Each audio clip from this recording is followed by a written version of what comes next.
निज मूल श्री मेराज सुनाम तेज कुंवरी श्यामा युगल पल पल करूं प्रणाम पल पल करूं। फिर क्या चलते अब कहूँ फेर के मूल मिलावे की बीता जैसी याद धनी की ओ बातें गुजराता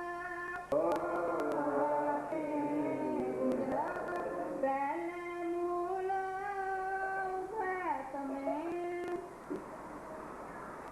समझ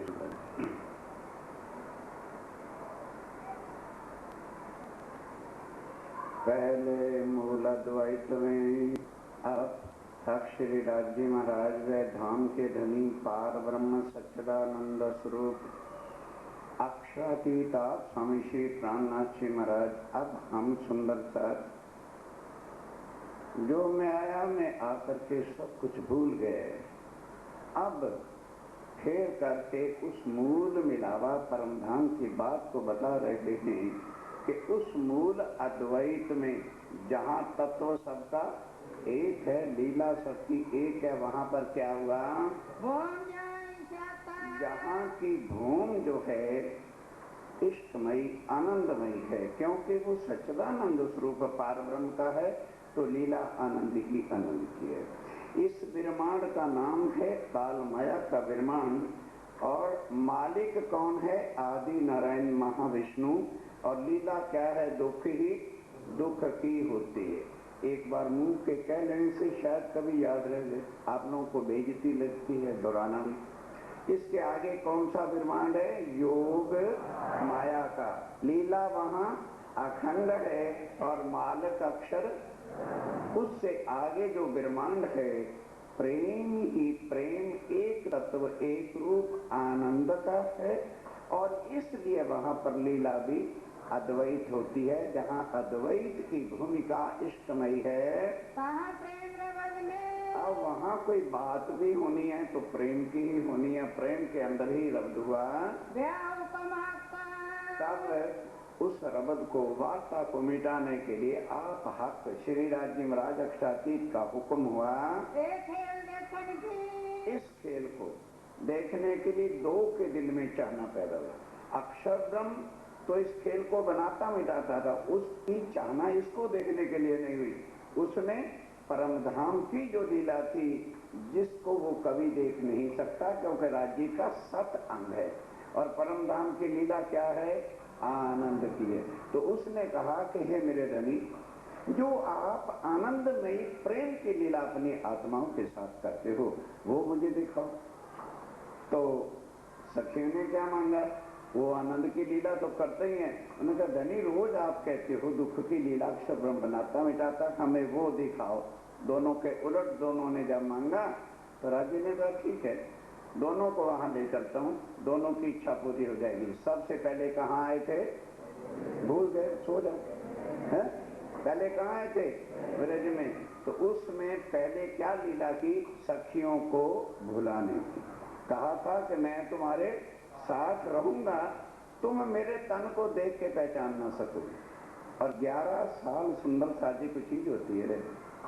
अक्षरातीत को जिनको वायदा करके आए थे 100 बेर देखो आजमाए के, 11 साल के अंदर ही भूल गए। और उनको क्या कह दिया कि तुम निर्लज्ज हो, बेशर्म हो, तुम कामी हो, हमारे पति तो हमारे माया वाले पति हमारे हो गए, और तुम पर पुरुष। ये शब्द कह रहे तुम पर पुरुष हो, तुम्हारे साथ हम आधी रात्रि के समय कुलवंती नारी नहीं जा सकती। मैंने कहा ठीक है भाई, वो लीला आपने अच्छी तरह से सुनी, और उसके अंदर ये भी सुन लिया कि जो हम यहाँ आके भूल गए, कोई भगवती का पूजन कर रहा है, कोई अपना अपना जहाँ पर गुरु मिले पहुँच गए, कोई जो है एक बिंदु को लेके अनहद के बाजों में मस्त है, और बड़े कहते हैं हमारी आत्मा वहां पर मगन हो जाती है। वो पगलो सोचो,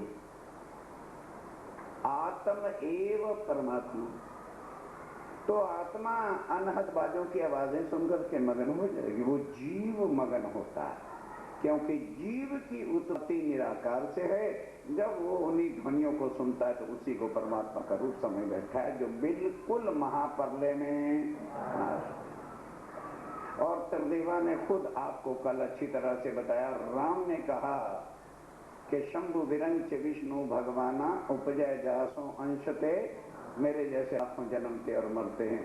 और उधर गीता के अंदर जो है स्वयं श्री कृष्ण अर्जुन को कहते हैं, अर्जुन भाई मैं वो उत्तम पुरुष अक्षराती हूँ, मेरा तो तेरी तरह से लाखों बार जन्म होता है। अब किसको स्मरण करते बैठते हो? करो मना। और उधर शंभु शंकर भगवान भी जन्मते में।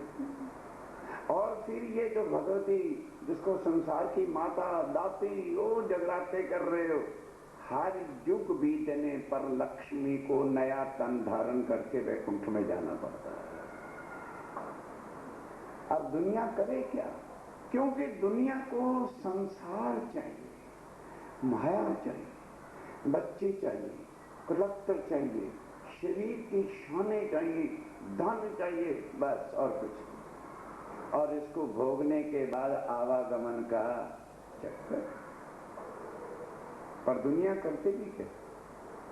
इससे आगे का कोई रास्ता बताने वाला था ही नहीं, तो दुनिया कर।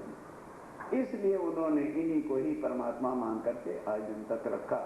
अब सतयुग में ये बातें कहलवा दी गई कि वो दुनिया वालों, वो जो एक ब्रह्म है, जो एक परमात्मा है, वो कलयुग में आएगा। क्यों आएगा? क्योंकि उनकी आत्माएं उनके साथ माया में घुसी। अब वो एक लीला तो होगी। अब इस चीज को यदि हम याद रखेंगे तो नाम के चक्कर में कभी भी पड़ेंगे नहीं कि पार ब्रह्म वो है जो नाम तत्व गुण और खट प्रमाण से रहित है। अब जब यहाँ वो आए तो पहली बात, जिस विष्णु भगवान का नाम रखा गया गर्गाचार्य ने कृष्ण, उस तन में बैठ के लीला किया। और 11 साल 52 दिन के बाद जब सखियों ने कह दी ऐसी बात, तो विष्णु भगवान को क्या कहा? कल वाला याद करवा रहा हूं कि भाई तेरा धन्यवाद प्रकट हो जा, तू चल वैकुंठ में, थोड़े ही समय में हम तुझे भवसागर से पार करके अखंड कर देंगे। अक्षर की आत्म को अब परमधाम की लीला दिखानी है, तो राज्य महाराज आत्म अक्षर को लेके भवसागर से और योग माया के ब्रह्मांड में गए। अब अगर कोई सुन के कह दिए तो नया ज्ञान है ना, भागवत में लिखा है, जब वह भवसागर से पार होके योग माया के ब्रह्मांड में प्रवेश करते हैं तो योग माया हरि आश्रयत, ये भागवत में लिखा है। योग माया ने आके उनके चरणों में दंडवत प्रणाम की, तब उनको हुक्म दिया, हमारा नया श्रृंगार, नया वृंदावन, नया जमुना तट, नई चंद्रमा और इस तरह से सुहानी रात खिला दो, हम वहां लीला करेंगे। कहने की देर थी। अब ध्यान के साथ योग माया के ब्रह्मांड में जहां कृष्ण अखंड कैसे हुए वो आज लीला बताऊंगा। और ये ब्रह्मांड में अंतर क्या है कि यहाँ बनता और वहां जो चीज एक बार बन जाती है वो बनाने का अधिकार